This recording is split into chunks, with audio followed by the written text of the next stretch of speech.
Hello and welcome to this edition of Energy Independence Magazine. I'm your host, Dwight Cromie. This month, we attended the Inland Empire chapter of the U.S. Green Building Council's presentation on Prop 39, presented by Anna Ferrera, the Executive Director of the School Energy Coalition. The event was hosted by the National Electrical Contractors Association and the International Brotherhood of Electrical Workers.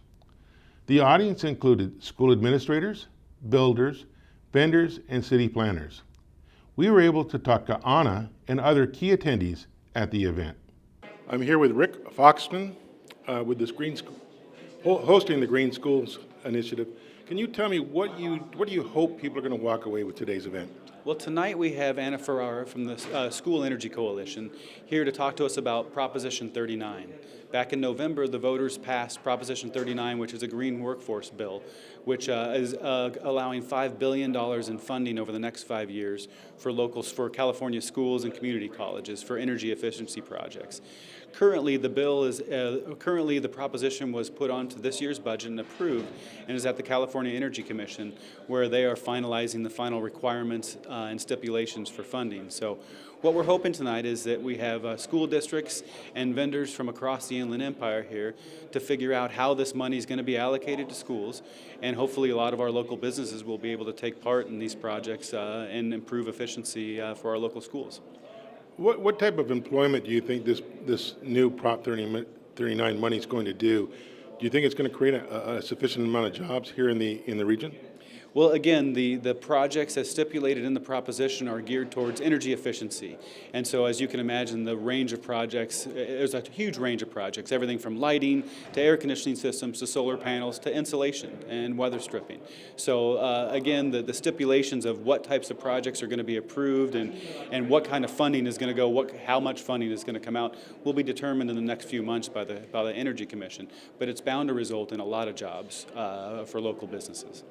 When do you think the jobs will actually start moving forward and we'll actually start seeing construction happen? Boy, that's the golden question, right? I hope we're going to get some insight into that tonight. But, I think 2014 looks like it might be a year where we spend money on auditing and kind of figuring out what projects we're going to go forward with.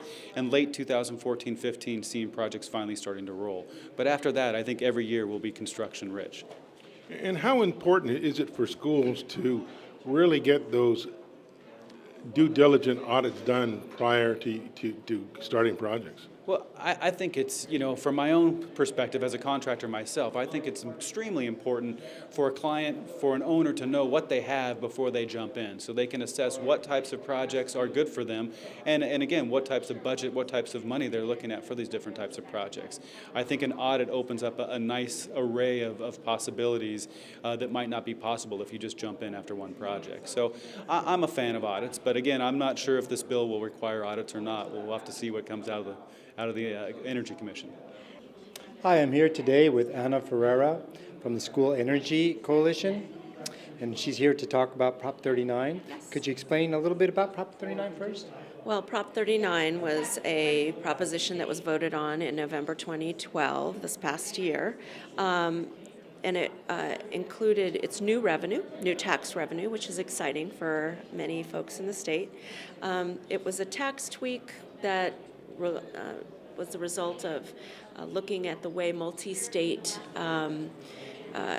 companies were taxed. And I don't want to bore you with more details, and I'm not a tax expert, but the reality is it's going to bring in about $1 billion a year for the next 5 years, and it's actually going to bring $1 billion a year for ongoing, but for the next 5 years, half of those funds were to be used for public energy projects, and that's why we're excited about them. Public energy projects including schools, community colleges, the UC and CSU. And so we were very excited about that. And when the governor decided to do his budget proposal, he narrowed it down to just the K-14 schools. So we're expecting to see $428 million in this year, and then beyond that up to $550 million per year for the next 4 or 5 years. So it's exciting. And Anna, what are you doing here today? I'm going to be talking about guidelines that have been written, are yet to be written. They're being written at the moment at the Energy Commission.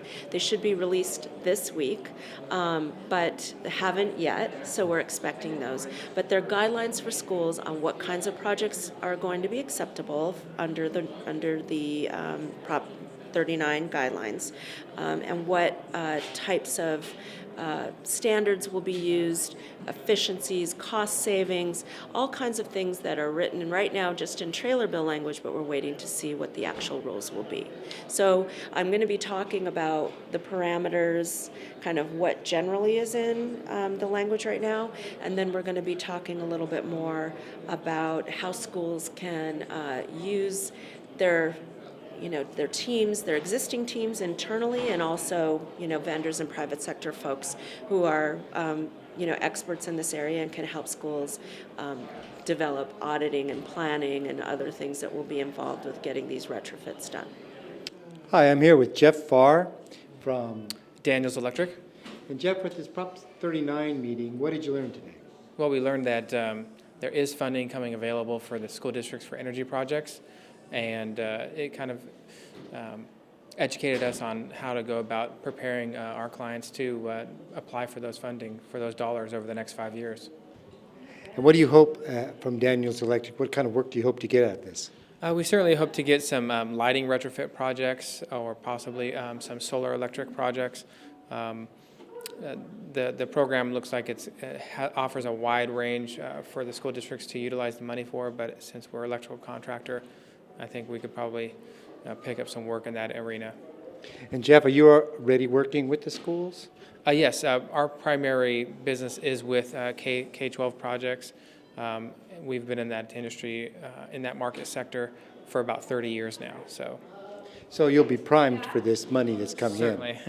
Certainly we will. We'll be looking forward to it in 2014. I'm here with Ryan Bullard from Riverside Public Utilities. And Ryan, how did you like the meeting tonight? I loved it. I'm also on the board of the USGBC, which helped put on this event tonight. So it's kind of great to see it from a utility perspective, but also a green building perspective.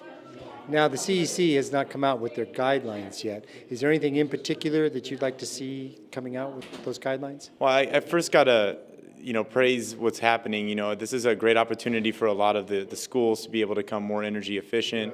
As a utility, that's something that we pride ourselves on, is providing rebates and incentives for these schools to become more energy efficient, to extend their tax dollars and funding base. So in terms of the guidelines, it'd be interesting to see what kind of things come up in terms of interaction with the utility, obviously information sharing and things of that nature, which always kind of present a little challenge or two here or there.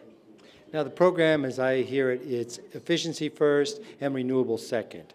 And what sort of retrogrades would you like to see? And that's the right way to do it. Efficiency, the great thing about it is the more energy efficient you become, the less energy you use. That means the less you have to generate to actually provide, and less solar panels, which obviously are a little bit more costly of an investment. So some of the typical things that we like to see are the low-hanging fruit, whether it's weatherization or lighting and things of that nature, which really provide a great bang for the buck for schools and on the energy front. Okay. I'm here with Marika Early from Green Economy. And Marika, how did you like the event tonight? Oh, I thought it was great. It was very interesting to hear all the processes that need to take place to get this money out to schools. And what impressed you most about the presentation? I guess just she was very knowledgeable. She knew what she was talking about, and it explained just all the processes that they were going to go through. Now, this money is allocated school by school, year by year, guaranteed sum. What would you like to see some of this money done with? Well, what we do is we really look at assessing what the school's energy usage is, like what are they using the energy for, trying to understand what that usage is, and then taking that information and making those retrofits to help them save money, and kind of having a plan for year 1 through 5. So planning is also budgeted in Proposition 39, so that would benefit your company greatly. Yeah, because I think it's going to be hard to just make little improvements here and there. I mean, I think works best if you have a whole plan and go, okay, let's see what's really going on. Where's the energy consumption, and how do we plan year by year to make the changes in the buildings to benefit the school the best, over the short term. Now, the CEC has not made their guidelines available yet. Is there anything in the guidelines that you would like to see? I'd like it to be simple for the schools to process, because I think I'm working with some schools right now, and they're all kind of bogged down in running the school. So the harder you make the process for them to get these funds, then I think the longer it's going to take for the money to get there and the improvements to occur. So simple. Now, this is an efficiency first, renewables later program.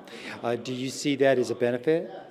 Yeah, because that's the way you're always supposed to do it. You're always supposed to identify energy efficiency improvements and then build the renewable system on top of that. You don't want to build a big giant renewable and then save money and overbuild. As far as jobs for the region, do you see this as a big boon for jobs as well as the students? Oh yeah, I think so. There's always going to be jobs created, and all those construction workers that were laid off years ago, a lot of those people coming back into this field, get them working. Over the next 5 years, the plan will transfer an additional estimated $2.5 billion for school energy retrofits, upgrades, and renewable technology. The California's mandated loading order calls for efficiency before introducing renewable resources. Energy audits are an important first step. Prop 39 will create a wide range of jobs for the region. We want to thank the National Electrical Contractors Association and the International Brotherhood of Electrical Workers for sponsoring this program. I'm your host, Dwight Cromie, and I want to thank you for watching this edition of Energy Independence Magazine.